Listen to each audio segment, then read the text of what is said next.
Yesterday, we had a huge reversal, much bigger than people realize, particularly the NASDAQ. And I regard a slight decline, which is what we have right now, as actually a positive. We don't want the market to continue to go straight up because that means that we're probably going to have what I regard as phoniness and too much enthusiasm. And so what I'm watching continually is the collapse in commodities. And Jeff, I think the collapse in commodities is what's moving the interest rates lower, not a recession.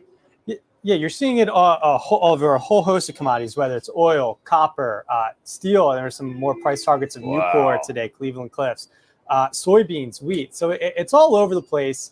Yields are down. That obviously should help stocks, whether you're looking at it from a valuations perspective. Right. Maybe it's also from a dividend perspective, right, with the 10-year at 2.8%. Well, maybe those dividend stocks that pay you 2.5, 2.7, 3, they look a little bit more attractive versus a 10-year at 3.5. And that's why our Procter & Gamble position is moving. It's nice, and we bought some lower.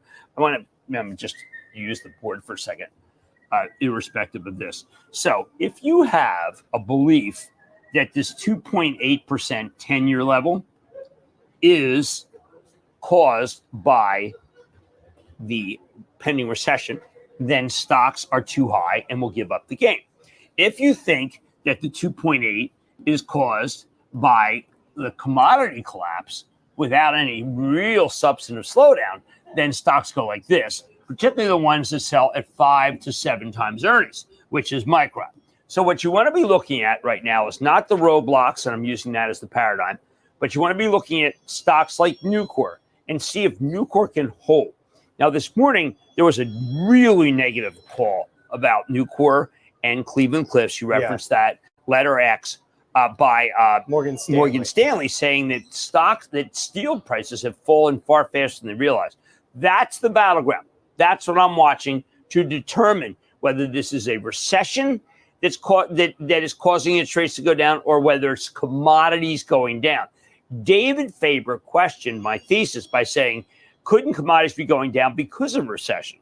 Of which I say commodities could be going down because the economy is slowing. It doesn't mean recession. Right. Recession is obviously the question, but I think there's no doubt that there has been a slowdown in the economy. I mean, just on steel, we know whether it's Amazon's warehouse capacity slowing, or even we really haven't seen that uptick in new car production. No, we have that we've been hoping for, which would be a big boost for the steel industry. So definitely a slowdown in parts of the economy. Recession still TBD. Right. You know, we'll get some jobs data this Friday, which will be important to see how the health of the labor market is and where wages are. But, and then the other battleground, as we know, are the oils. Now, when you have a decline like yesterday, which was severe, you're going to catch more than one day decline. And the reason that is because when you see a severe decline of an 8 to 10%, historically what that means is people are rushing to the exits, and the exits were too small. So they go out again today. That makes me feel that oil midday bottoms tomorrow, not today. Today's a down day for oil as people furiously try to get out of their oil positions because they never believed.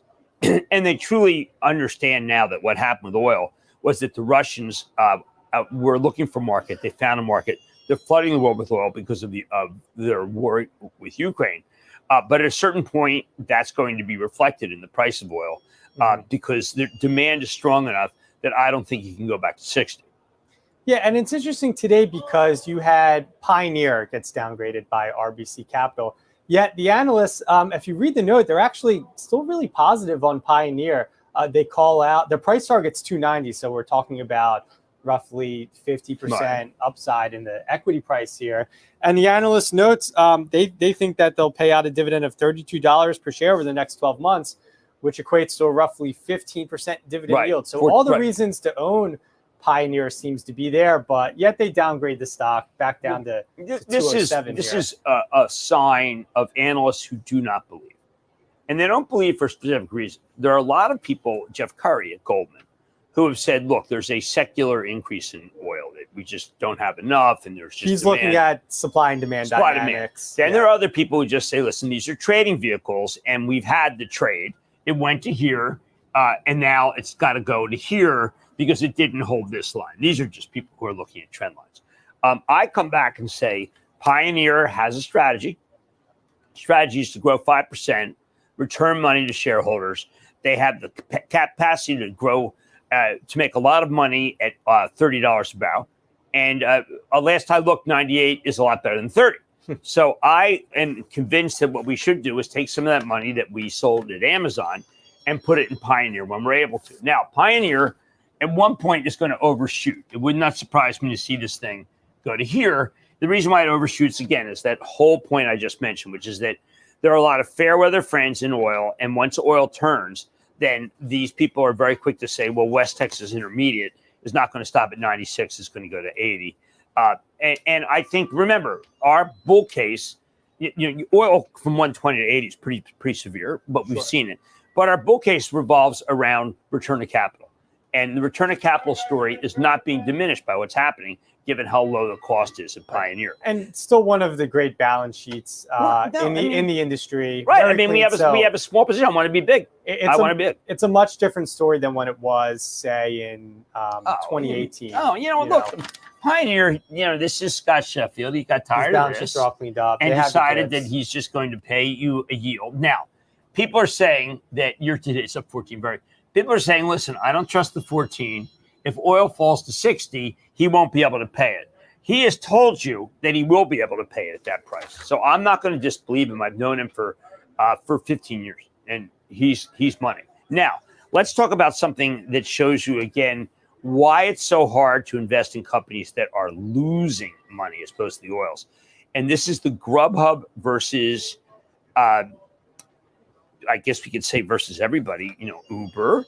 Right. But chiefly they're going up against what Amazon's buying a stake in Grubhub in order to take on DoorDash, but not really. What they're really trying to do is give members of Amazon another benefit, which I think could signal that Amazon is trying to find another way to be able to raise the price of Amazon Prime.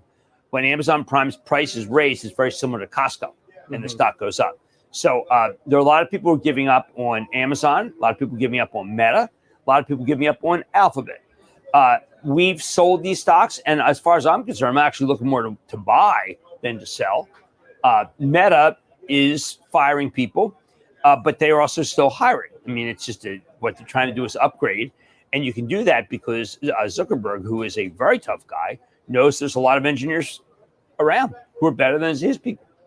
Yeah, look, I think it's about improving efficiencies, right? I mean, you're seeing some right sizing of headcount at Meta. We heard the same thing from Amazon last quarter. They talked about the overstaffing that they experienced post Omicron variant. So, I think it's kind of natural for these companies to look within and say, where can we drive efficiencies to boost those earnings numbers. So the Amazon deal is actually kind of interesting if we want to go back to a little bit. Let's do that. I mean, they've done some other partnerships in the past. Remember with Kohl's, it hasn't worked out. It hasn't worked out for Kohl's, but I think Amazon, it's okay. It has worked out for Amazon. And then remember, they also had the deal with the firm. They had the they got the they laid that off on a firm, and that was like the top in a firm almost. Last August. And we thought it was a great contract, and now we realized that maybe people are not paying for buy now, pay later. This is a day where people are clearly saying recession. They're not saying my thesis, which is commodities are coming down and it's good. Now that doesn't mean we shouldn't be buying. We have to be selective, and we also have to do some selling of stocks that have come up. Well, what works in a recession? That would be a Humana, right? Healthcare, no real economic sensitivity. That stock trading around. Maybe I think it might be an all-time high, which we learned our lesson from oil. You got to take something off. So you'll see us taking small off Humana. Taking profits as it rallies. We still like the company, but as it goes higher, we have to be a little bit more disciplined. I mean, the best things we've done so far since we moved over from the street is get rid of a lot of tech higher. The worst things we've done is buy some less substantive company. FinTech we held on to too long. We got Win wrong, and we had American Eagle wrong. Those are bad. And then I've really personally drawn a line in the sand Disney, and that has not worked. But I'm not giving up on Disney. I think that Disney remains one of the better things we own. So we will put out some Humana. We are very cognizant of the fact that we're on recession watch. I am a believer that what we're really into is a decline in commodities and a slowdown in the stock market, slowdown in the economy. Decline in commodities, slowdown in the economy means buy stocks that sell at very low price to earnings multiples, a la Micron, with really good balance sheets. For Jeff Marks, this is Jim Cramer, the cnbc Investing Club. And yes, I am indeed excited about the new Mad Money set that's come down here on the New York Stock Exchange.